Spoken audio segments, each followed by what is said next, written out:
যে সারা বিশ্বব্যাপী প্রায় 54 কোটি মানুষ ডায়াবেটিসে আক্রান্ত। আর যদি 30 অথবা 30-এর উপরে হয়, 30 বছরের উপরে, সবাইকে বলছে যে ডায়াবেটিস চেক করে নিতে, যে ডায়াবেটিস আছে কি নাই।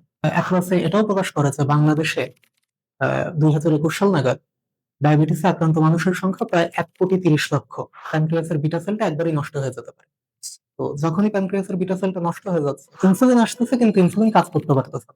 ইনসুলিন রেজিস্ট্যান্স দেখা দিচ্ছে। এটাতে আসলে মাল্টি ফ্যাক্টোরিয়াল একটা ডিজিজ, অনেকগুলো ফ্যাক্টর এখানে কাজ করে ভাই। প্রথমেই মানে বাবা মা দুইজনই যদি অ্যাফেক্টেড থাকে, তাহলে আমার ডায়াবেটিস হওয়ার সম্ভাবনা প্রায় 60% বেড়ে যায়। 8 ঘন্টা ফাস্টিং থাকার পরে যদি আমি দেখি যে 7 অথবা 7-এর বেশি আছে, জি, তাহলে আমি ডায়াবেটিস বলতে পারবো। আপনি খাওয়ার আগে খাওয়ার পরে দিনে 6 বার টেস্ট করলে আমাদের জন্য ভালো।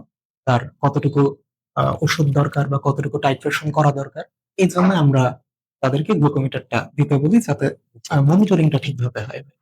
গর্ভকালীন ডায়াবেটিস মেলিটাস যাদের থাকবে, তাদেরকে প্রতি অ্যানুয়ালি চেক করতে হবে। তার একটা ইতিহাস আছে, গর্ভকালীন সময় তার ডায়াবেটিস সুগারটা বেড়ে গিয়েছিল, তারপর আমি চেক করে দিই। ফিমেল যারা, তাদের একটা ডিজিজ বলে স্পেসিফিক, যে পলিসিস্টিক ওভারিয়ান সিনড্রোম। এটা যদি কোনো ফিমেলের থেকে থাকে, তাহলে তারও ডায়াবেটিস চেক করে দেখতে হবে।